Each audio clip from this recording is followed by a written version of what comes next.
సురేష్ గారు, తిరుమల వెంకటేశ్వర స్వామిని కేంద్రంగా చేసుకొని వైసీపీ రాజకీయం చేస్తోంది, రాద్ధాంతం చేస్తోందని చెప్పేసి కూటమికి సంబంధించిన నాయకులు అంటున్నారు. మరి దానిపైన మీ సమాధానం? అన్న, ఇప్పుడు మేము చేసేటువంటి ఆరోపణ ప్రతి ఒక్క దానికి కూడా ఆధారం ఇచ్చి నిరూపిస్తూ మాట్లాడుతున్నాం. మరి మేము రాద్ధాంతం చేస్తున్నాము అని మాట్లాడేటువంటి ఏ కూటమి నాయకుడైనా మేము చెప్పేటువంటి లేదా మేము చేస్తున్నటువంటి ఆరోపణ అవాస్తవం అని నిరూపించడానికి ఏదైనా ఆధారం ఇస్తున్నారా? ఈరోజు శ్రీవాణికి సంబంధించినటువంటి ఆధారాలు ఇచ్చాం. ఏ రకంగా ఆ సాఫ్ట్వేర్ని మ్యానిపులేషన్ చేస్తున్నారో, ఏ రకంగా ఆ సాఫ్ట్వేర్ని తీసుకొచ్చారో, ఏ రకంగా నిమిషం వ్యవధిలోనే టికెట్లన్నీ అయిపోతున్నాయో అన్నది మేము ఆధారాలతో సహా ఇచ్చాం. మరి ఈరోజు మేము చేస్తున్నటువంటి ప్రయత్నం ఏంటంటే, కూటమి ప్రభుత్వాన్ని విమర్శించడం మా పని కాదు. మా యొక్క ప్రధాన ధ్యేయం ఏమిటంటే, కోట్లాది మంది హిందూ భక్తులు అచంచలమైనటువంటి భక్తి విశ్వాసాలను ప్రదర్శించేటువంటి శ్రీ వెంకటేశ్వర స్వామి వారిని, శ్రీ వెంకటేశ్వర స్వామి వారి దేవస్థాన పవిత్రతను కాపాడాలని మా ప్రయత్నం. అంతే తప్ప ఈ యొక్క అంశంలో రాజకీయాలు చేయాలని మేము ఎక్కడా కూడా భావించట్లేదు. ఈరోజు కూటమి ప్రభుత్వం అధికారంలోకి వచ్చినప్పటి నుంచి జరుగుతున్నటువంటి అపచారాలు వాస్తవం కదా, జరుగుతున్నటువంటి అవకతవకలు వాస్తవం కదా, ఈ వెంకటేశ్వర్లు అనేటువంటి వ్యక్తి పైన గతంలో ఆరోపణలు వచ్చింది వాస్తవం కదా. మరి ఆరోపణలు వచ్చి అతనికి ఛార్జ్ మెమో కూడా ఇస్తే ఇతన్ని మళ్ళీ ఒక ఐటీ విభాగానికి జనరల్ మేనేజర్గా ఏ రకంగా నియమ నిబంధన ఉంది దేవస్థానంలో? ఇది పద్ధతేనా? ఈ రకంగా చేసేటువంటి పరిస్థితి రావచ్చా? ఇది అపవిత్రం, అపచారం కాదా? 2 సార్లు ఛార్జ్ మెమో తీసుకున్నటువంటి వ్యక్తిని ఐటీ విభాగంలో మీరు జనరల్ మేనేజర్గా ఎలా నియమిస్తారు? అసలు అతనికి అర్హత ఏంటి? బీటెక్, ఖచ్చితంగా ఎడ్యుకేషన్ క్వాలిఫికేషన్ ఉండాలా ఇంజనీరింగ్ విభాగం, ఐటీ విభాగంలో పనిచేయాలంటే.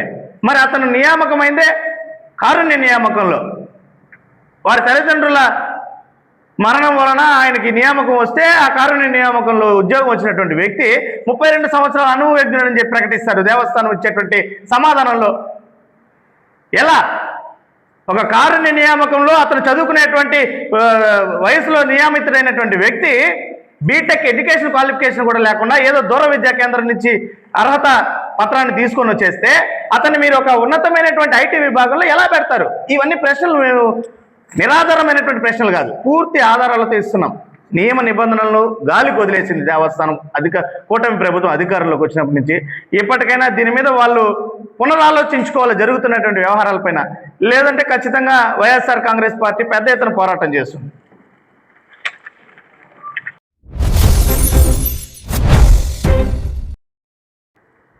ముఖ్యంగా పత్రికా సమావేశం ఏదైతే కూటమి ప్రభుత్వం అధికారంలోకి వచ్చినప్పటి నుంచి చంద్రబాబు నాయుడు గారు తిరుమల తిరుపతి దేవస్థానాన్ని ప్రక్షాళన చేస్తాం, అనేక విప్లవాత్మకమైనటువంటి సంస్కరణలు తీసుకొని వచ్చి దేవస్థానాన్ని ప్రక్షాళన చేస్తామని అనేక సార్లు మాట్లాడినటువంటి సందర్భాలు మనం చూసాం. మరి ప్రతి ఒక్క అంశంలో కూడా దేవస్థానం తీసుకుంటున్నటువంటి నిర్ణయాలు ప్రతి ఒక్కటి కూడా వివాదాలకి కేంద్ర బిందువుగా మారుతూ వివాదాస్పదంగా మిగులుతున్నటువంటి పరిస్థితి.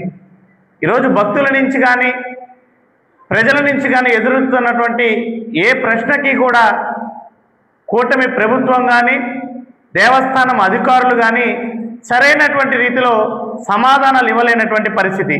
ముఖ్యంగా ఏదైతే గత కొద్ది రోజులుగా వైఎస్ఆర్ కాంగ్రెస్ పార్టీ జిల్లా అధ్యక్షులు, మాజీ తిరుపతి శాసనసభ్యులు, అదేవిధంగా మాజీ తిరుమల తిరుపతి దేవస్థానం చైర్మన్ అయినటువంటి భూమన కరుణాకర్ రెడ్డి గారు అనేక ఆధారాలతో స్పష్టంగా తిరుమల తిరుపతి దేవస్థానం ప్రతిరోజు కూడా జారీ చేస్తున్నటువంటి శ్రీవాణి టికెట్ల అంశంలో ఏ రకమైనటువంటి అవకతవకలు జరుగుతున్నాయనేది ఆధారాలతో సహా ఇవ్వడం జరిగింది. మరి గతంలో ఈ శ్రీవాణి ట్రస్టును తీసుకొచ్చింది జగన్మోహన్ రెడ్డి గారి ప్రభుత్వ హయాంలో. తద్వారా రాష్ట్ర వ్యాప్తంగా అనేక మత్స్యకార వాడల్లోనూ, వెనుకబడినటువంటి వాడల్లోనూ, ఎస్టీ దళిత వాడల్లో శ్రీ వెంకటేశ్వర స్వామి వారి దేవస్థానాల ఆధ్వర్యంలో ఆలయాల నిర్మాణం చేపట్టడం జరుగుతోంది. మరి ఆ శ్రీవాణి ట్రస్ట్ కింద ప్రతిరోజు కూడా దేవస్థానం టికెట్లను జారీ చేస్తుంది. గతంలో ఉన్నటువంటి ఆఫ్లైన్ విధానాన్ని తొలగించి ఈ 2025లో జనవరి నుంచి ఆన్లైన్ విధానాన్ని తీసుకురావడం జరిగింది. అంటే ప్రతిరోజు కూడా ఆన్లైన్లోనే శ్రీవాణి టికెట్లను కూడా భక్తులు పొందవలసి ఉంటుంది. దానికి 800 టికెట్లను కూడా డైలీ కోటాగా ఈ యొక్క దేవస్థానం అధికారులు నిర్ణయించడం జరిగింది. దానికి ఒక సాఫ్ట్వేర్ని కూడా తీసుకురావడం జరిగింది. అయితే ఈ శ్రీవాణి టికెట్లు ఏదైతే డైలీ కోటాలో తీసుకుంటున్నారో ఆ టికెట్ల వ్యవహారంలో ఉన్నటువంటి సాఫ్ట్వేర్ పైన అనేక అనుమానాలు ఉన్నాయి. అదేవిధంగా ఆ సాఫ్ట్వేర్ని పర్యవేక్షించేటువంటి ఐటీ విభాగం పైన అనేక అనుమానాలు ఉన్నాయి. దీని ద్వారా పెద్ద ఎత్తున అవినీతి కుంభకోణాలు జరుగుతున్నాయి. అదే కాకుండా దళారుల చేతుల్లోకి ఈ సాఫ్ట్వేర్ అన్నది వెళ్ళిపోయినటువంటి పరిస్థితి, దళారులకు అనుగుణంగా పనిచేసేటువంటి విధంగా కూడా ఈ సాఫ్ట్వేర్ ఉందనేటువంటి అనుమానాలు వ్యక్తం చేయడం జరిగింది. మరి ఏదైతే ప్రతిరోజు 800 టికెట్లకు గాను 200 టికెట్లు తిరుపతి ఎయిర్పోర్ట్లో పోగా మిగిలినటువంటి 600 టికెట్లు ఉదయం 9 గంటలకు ఈ యొక్క టికెట్లని బుకింగ్ చేసుకునేటువంటి సమయం ప్రారంభమవగా పట్టుమని 1 నిమిషంలోనే అన్ని టికెట్లు కూడా బుక్ అయిపోవడం జరుగుతోంది. ఇది ఏ రకంగా సాధ్యం అని చెప్పి మాజీ దేవస్థానం చైర్మన్ భూమన కరుణాకర్ రెడ్డి గారు స్వయంగా ఆయనే శ్రీవాణి టికెట్ని బుక్ చేసుకోవడానికి ప్రయత్నిస్తూ ఆధారం కోసం కూడా వీడియోని తీయడం జరిగింది. మరి కేవలం 1 నిమిషం వ్యవధిలోనే టికెట్లన్నీ కూడా బుక్ అయిపోయాయని చెప్పి అలర్ట్ రావడం జరిగింది. ఇది ఏ రకంగా సాధ్యమవుతుంది? మరి దేవస్థానం అధికారులు దీనికి స్పందిస్తూ గతం నుంచి కూడా ఇదే సాఫ్ట్వేర్ ఉంది, ఏ రకమైనటువంటి మార్పులు లేదన్నారు. మేము స్పష్టంగా చెప్పాం, ఏదైతే 300 రూపాయల అడ్వాన్స్ బుకింగ్ టికెట్లలో కానీ, అకామిడేషన్ విషయంలో కానీ, ఆర్జిత సేవా టికెట్ల వ్యవహారంలో కానీ మేము ఆరోపణలు చేయలేదు. కేవలం ఏదైతే శ్రీవాణి టికెట్ డైలీ కోటాలో ఈ యొక్క అవకతవకలు జరుగుతున్నాయటువంటి ప్రశ్నలను మేము లేవనెత్తితే దేవస్థానం అధికారులు పొంతలేనటువంటి సమాధానాలు ఇస్తున్నారు. మరి ఎవరైతే ఐటీ విభాగంలో జీఎంగా ఉన్నారో బొలినేని వెంకటేశ్వర్లు గారు, మరి గతంలో కంప్యూటర్స్ విభాగం ఏఈఓగా ఉన్నటువంటి ఆ బొలినేని వెంకటేశ్వర్లు గారు గతంలో అనేక రకాలైనటువంటి వివాదాల్లో వివాదాస్పదుడుగా ఉన్నటువంటి వ్యక్తి. ఏ రకంగా మీరు ఆ వ్యక్తిని ఐటీ విభాగానికి జనరల్ మేనేజర్గా నియమించారు? అసలు ఐటీ విభాగం నియమ నిబంధనల ప్రకారం ఐటీ విభాగంలో అధికారిగా పనిచేయాలన్నా లేదా ఇంజనీర్గా కూడా పనిచేయాలన్నా నిబంధనల ప్రకారం ఖచ్చితంగా బీటెక్, ఎంసీఏ లాంటి విద్యార్హతతో పనిచేయాల్సినటువంటి పరిస్థితి ఉంది. మరి కారుణ్య నియామకాల్లో భాగంగా నియామకమైనటువంటి బి వెంకటేశ్వర్లు గారు ఆయన విద్యార్హత ఏమిటి అన్న దాని మీద దేవస్థానం అధికారులు స్పష్టత ఇవ్వలేదు. కనీసం బీటెక్ కూడా లేనటువంటి వ్యక్తికి ఐటీ విభాగంలో జనరల్ మేనేజర్ స్థాయిలో ఉద్యోగాన్ని ఏ రకంగా ఇస్తారు? మరి దేవస్థానం అధికారులు మాట్లాడుతూ 32 సంవత్సరాల సుదీర్ఘ అనుభవం ఉంది, స్టాఫ్ గ్యాప్ పద్ధతిలో ఆయన్ని రిక్రూట్ చేసుకోవడం జరిగింది అంటున్నారు. కారుణ్య నియామకంలో చిన్న వయసులోనే నియమితుడైనటువంటి బి వెంకటేశ్వర్లు గారికి 32 సంవత్సరాల అనుభవం ఎక్కడి నుంచి వచ్చింది? ఏం దేవస్థానంలో బీటెక్ చదివిన వాళ్ళు, ఎంసీఏ చదివిన వాళ్ళు, అనుభవజ్ఞులైనటువంటి ఇతర అధికారులు ఎవరూ కూడా అర్హత కలిగినటువంటి వ్యక్తులు లేనేలేరా?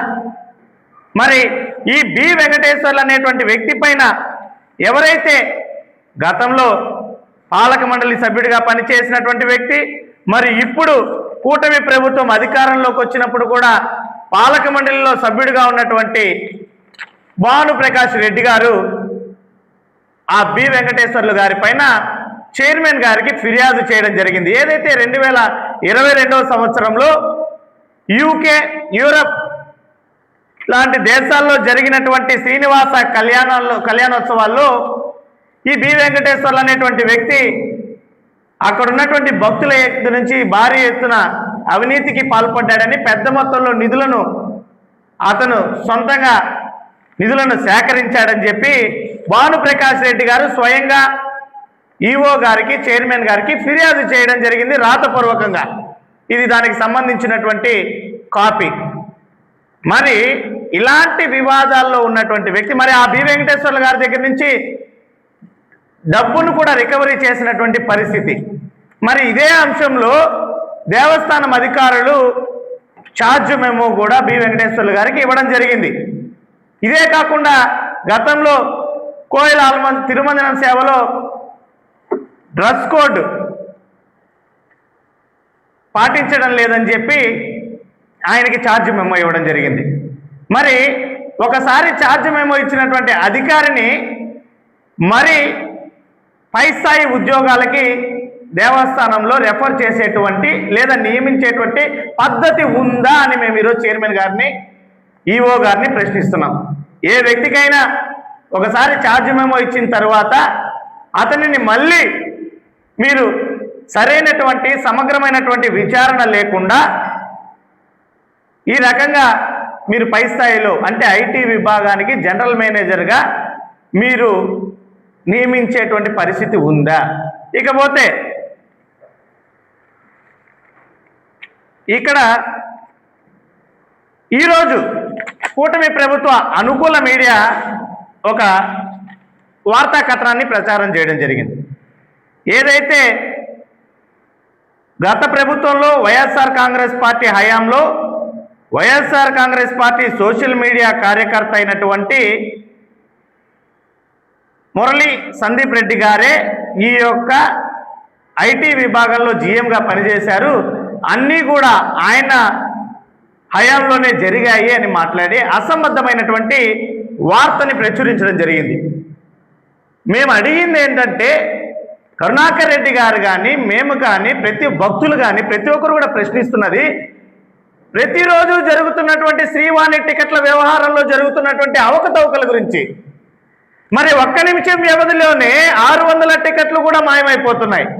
మరి మొన్నటికి మొన్నే ఒక ప్రముఖ ఛానల్లో సాక్షాత్తు విజిలెన్స్ ఏవిఎస్ఓ గారే దళారులు ఏ రకంగా ఈ యొక్క టికెట్లతో దళారీ వ్యవస్థ నడుపుతున్నారో ప్రత్యక్షంగా కూడా ప్రజలందరూ కూడా చూసినటువంటి పరిస్థితి. 3,000 రూపాయలు, 4,000 రూపాయలు, 5,000 రూపాయలను అదనంగా పెట్టుకుంటూ కొన్ని ట్రావెల్ ఏజెన్సీలు ఈ రకమైనటువంటి దళారీ వ్యవస్థకి పాల్పడుతూ భక్తుల దగ్గర నుంచి శ్రీవారిని అడ్డు పెట్టుకొని దోపిడికి పాల్పడుతున్నారని ప్రత్యక్షంగా ఏవిఎస్ఓ గారే చూపడం కూడా జరిగింది. మరి దాని మీద దేవస్థానం అధికారులు ఎటువంటి స్పందన తెలియజేయలేదే. ఎక్కడైనా పొంతనుండేటువంటి సమాధానాలను దేవస్థానం అధికారులు ఇవ్వగలుగుతున్నారా? మరి గతంలో అసలు ఆన్లైన్ విధానమే లేదు శ్రీవాణి టికెట్ల వ్యవహారంలో డైలీ కోటాకి. మరి మీ హయాంలో వచ్చినటువంటి ఈ ఆన్లైన్ కోట ఈ యొక్క సాఫ్ట్వేర్కి వైఎస్ఆర్ కాంగ్రెస్ పార్టీకి ఏమైనా సంబంధం ఉండే అవకాశం ఉందా? కాబట్టి ఈ రకంగా పొంతనలేని సమాధానాలను పక్కన పెట్టి పారదర్శకతను పాటించాల్సినటువంటి అవసరం ఈరోజు దేవస్థానంలో ఉంది. మరీ ముఖ్యంగా ఏదైతే ఈ శ్రీవాణి టికెట్లు డైలీ కోటాకు తీసుకొచ్చినటువంటి సాఫ్ట్వేర్ అసలు ఎవరి అనుమతితో తీసుకొని వచ్చారు? ఈ సాఫ్ట్వేర్ పైన సమగ్రమైనటువంటి ఆడిట్ జరిగిందా? ఏదైనా సాఫ్ట్వేర్ని ప్రవేశపెట్టే ముందు దానిని ఆడిట్ చేసి పూర్తి అనుమతులతో ఆ సాఫ్ట్వేర్ని ప్రవేశపెట్టాల్సినటువంటి పరిస్థితి ఉంది. మరి ఈ యొక్క సాఫ్ట్వేర్ పైన ఏ రకమైనటువంటి ఆడిట్ జరిగింది? ఏ అధికారికమైనటువంటి సంస్థ ఈ ఆడిట్ని నిర్వహించిందన్నటువంటి ప్రశ్నలకు టీటీడీ సమాధానం ఇంతవరకు చెప్పనేలేదు. మరి ఆ యొక్క సాఫ్ట్వేర్కి సరైనటువంటి రీతిలో సెక్యూరిటీ ఆడిట్ జరిగిందా?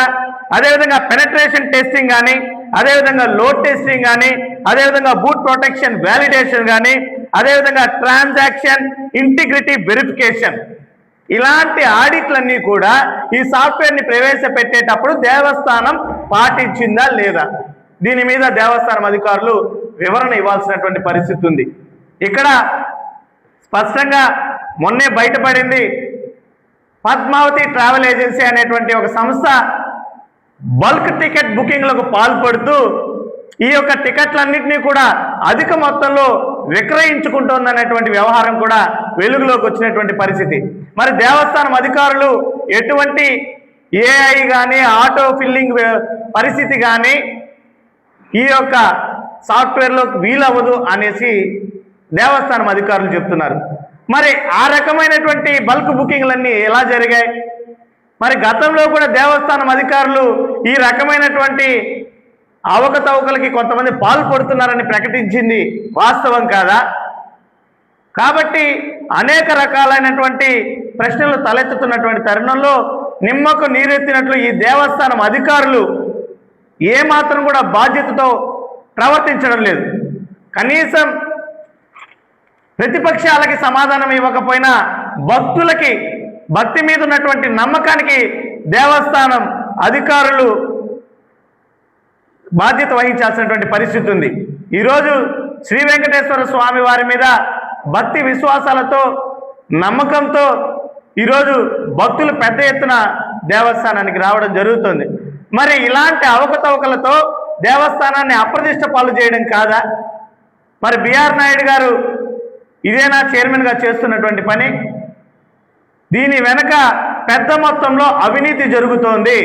కోట్లాది రూపాయలు కూటమి ప్రభుత్వంలో ఉన్నటువంటి పార్టీల నాయకులకి వాటాలుగా వెళ్ళేటువంటి అనుమానాలు మాకు కలుగుతున్నాయి. మరి ఎక్కడ కూడా సరైనటువంటి సమాధానాలు ఇవ్వలేనటువంటి దేవస్థానం అధికారులు తప్పుడు కథనాలతో ప్రజల దృష్టిని మార్చడం ఎంతవరకు సమంజసం? ఇప్పటికైనా పూర్తి స్థాయిలో దీని మీద వివరణ ఇవ్వాలని చెప్పి వైఎస్ఆర్ కాంగ్రెస్ పార్టీ తరఫున డిమాండ్ చేస్తూ భక్తుల సౌకర్యం మెరుగైనటువంటి రీతిలో కలిగేటువంటి విధంగా ఈ రకంగా ప్రతిరోజు 600 టికెట్లని మీరు డైలీ కోటాలో ఇస్తున్నారు. మరి గతంలో దేవస్థానం అధికారులే చెప్పారు, తిరుపతి లొకేషన్లో ఉన్నటువంటి భక్తులకే ఈ శ్రీవాణి టికెట్లని బుకింగ్ చేసుకునేటువంటి వెసులుబాటు ఉండేటువంటి విధంగా మేము సాఫ్ట్వేర్ని రూపొందిస్తామని చెప్పి దేవస్థానం అధికారులు చెప్పారు. మరి ఎందుకు ఆ ప్రక్రియని పాటించలేదు దేవస్థానం అధికారులు? 600 డైలీ కోటాలో ఒకవేళ విజయవాడలోనో విశాఖపట్నంలోనో ముంబైలోనో తమిళనాడులోనో ఉన్నటువంటి భక్తుడు ఈ శ్రీవాణి టికెట్ను పొందితే సాయంత్రం 4 గంటలకు దర్శనానికి రావాలి. ఎలా రాగలుగుతారు సాయంత్రం 4 గంటలకు దర్శనానికి? ఇది ఇబ్బందికరం కాదా? మరి గతంలో ఆఫ్లైన్ విధానం ద్వారా నేరుగా కౌంటర్లోకి వెళ్ళి భక్తుడు శ్రీవాణి టికెట్ని పొందేటువంటి వెసులుబాటు సౌకర్యవంతంగా ఉన్నదా కాదా? మీరెందుకు ఈ రకమైనటువంటి పద్ధతికి తెరలేపారు? ఇది భక్తులను ఇబ్బంది పెట్టేటువంటి పరిస్థితి కదా. ఇంత ఇబ్బందికరమైనటువంటి పరిస్థితులు ఉంటే మీరు ఆన్లైన్ విధానానికి మొగ్గు చూపుతున్నారంటే మీ యొక్క లోపాయకరమైనటువంటి ఒప్పందం దళారులతో జరిగిందన్నది వాస్తవమా కాదా? అంటే దీని వెనుక పెద్ద ఎత్తున కుంభకోణం జరుగుతోంది. అందుకనే ఒక్క నిమిషం వ్యవధిలో ప్రతిరోజు కూడా 600 టికెట్లు బుకింగ్ అయిపోయేటువంటి పరిస్థితి. మరి భక్తులకి మాత్రం ఒక టికెట్ కూడా దొరకడం లేదు. అది కూడా 10,000 రూపాయలు వెచ్చించి దర్శనానికి వెళ్ళాలనుకుంటున్నటువంటి భక్తులకి కూడా దొరకట్లేదు. మరి ట్రావెల్ ఏజెన్సీలకు మాత్రం బల్క్ టికెట్లు అనేటివి ఏ రకంగా లభిస్తున్నాయి? మరి ఇది సాఫ్ట్వేర్లో లోపాలు కాదా? అంటే మీకు కావాల్సిన వాళ్ళకి కావాల్సిన విధంగా పనిచేసేటువంటి విధంగా రూపకల్పన జరిగినటువంటి సాఫ్ట్వేర్ ఇది అన్నది నిజమా కాదా? కాబట్టి దేవస్థానం అధికారులు ప్రతిరోజు కూడా ప్రతి ఒక్క టికెట్ పైన 3,000 రూపాయల నుంచి 5,000 రూపాయలను అధిక మొత్తంలో దళారులతో కుమ్మక్కయి ఈ రకమైనటువంటి కుంభకోణం తిరుమలలో జరుగుతోంది. దీనికి అధికారుల నుంచి పాలక మండలి చైర్మన్ వరకు ప్రతి ఒక్కరు కూడా దీంట్లో భాగస్వామ్యంగా ఉన్నారనేటువంటి అనుమానాలు మాకు కలుగుతున్నాయి. దీని మీద సమగ్రమైనటువంటి విచారణ జరగాల్సినటువంటి అవసరం ఉంది. ఖచ్చితంగా వైఎస్ఆర్ కాంగ్రెస్ పార్టీ అధికారంలోకి వస్తే మొట్టమొదటగా దేవస్థానంలో ఈ జరుగుతున్నటువంటి ఈ కుంభకోణాలన్నిటిపైన సమగ్రమైనటువంటి విచారణ జరుపుతాం. బాధ్యులైనటువంటి ప్రతి ఒక్కరిని కూడా చట్టపరంగా శిక్షిస్తామని చెప్పి తెలియజేస్తున్నాం. అందుకనే ఎక్కడ ఈ దేవస్థాన పాలక మండలి అదేవిధంగా చైర్మన్ గారు అధికారులు అవకతవకలు బయట వస్తాయేమో అన్నటువంటి భయంతో తమకు వత్తాసు పలికేటువంటి వ్యక్తులను అర్హత లేకపోయినప్పటికీ కూడా ఇలాంటి ఐటీ విభాగానికి జనరల్ మేనేజర్గా నియమించుకొని డేటా మ్యానిపులేషన్లకు పాల్పడుతూ విలువైనటువంటి సమాచారాన్ని కూడా వీళ్ళు తొలగించేటువంటి కుట్ర కూడా పాల్పడుతున్నారనేటువంటి అనుమానాలు మేము వ్యక్తం చేస్తున్నాం. ఇప్పటికైనా దేవస్థానంలో జరిగేటువంటి ప్రతి ఒక్క వ్యవహారం కూడా పూర్తి పారదర్శకతతో జరగాల్సినటువంటి అవసరం ఉంది. కోట్లాది మంది హిందూ భక్తుల మనోభావాలను కాపాడాల్సినటువంటి పరిస్థితి ఉంది. ప్రతి ఒక్క భక్తుడికి కూడా సమానమైనటువంటి సరైనటువంటి అవకాశాలు కల్పించాల్సినటువంటి అవసరం ఉంది. శ్రీ వెంకటేశ్వర స్వామి కొందరికే పరిమితం కాదు, ప్రతి ఒక్కరికి కూడా సమానమైనటువంటి దర్శన భాగ్యం చేసుకునేటువంటి హక్కు కల్పించాల్సినటువంటి బాధ్యత దేవస్థానం అధికారులపైన ఉంది. మేము ఏదైతే లేవనెత్తినటువంటి అంశాలు స్పష్టంగా ఐటీ విభాగంలో జనరల్ మేనేజర్గా ఉన్నటువంటి బొల్లినేని వెంకటేశ్వర్లు గారు, ఏదైతే బొల్లినేని రాజగోపాల్ నాయుడు గారు చైర్మన్గా ఉన్నారో ఆయన అన్నదండలతోనే ఈరోజు ఐటీ విభాగంలో చైర్మన్గా జనరల్ మేనేజర్గా పనిచేస్తున్నాడు. ఈ శ్రీవాణి టికెట్ల అంశంలో జరుగుతున్నటువంటి అవకతవకలన్నీ కూడా చైర్మన్ గారికి తెలిసే జరుగుతున్నటువంటి పరిస్థితిగా అనుమానం కలుగుతోంది.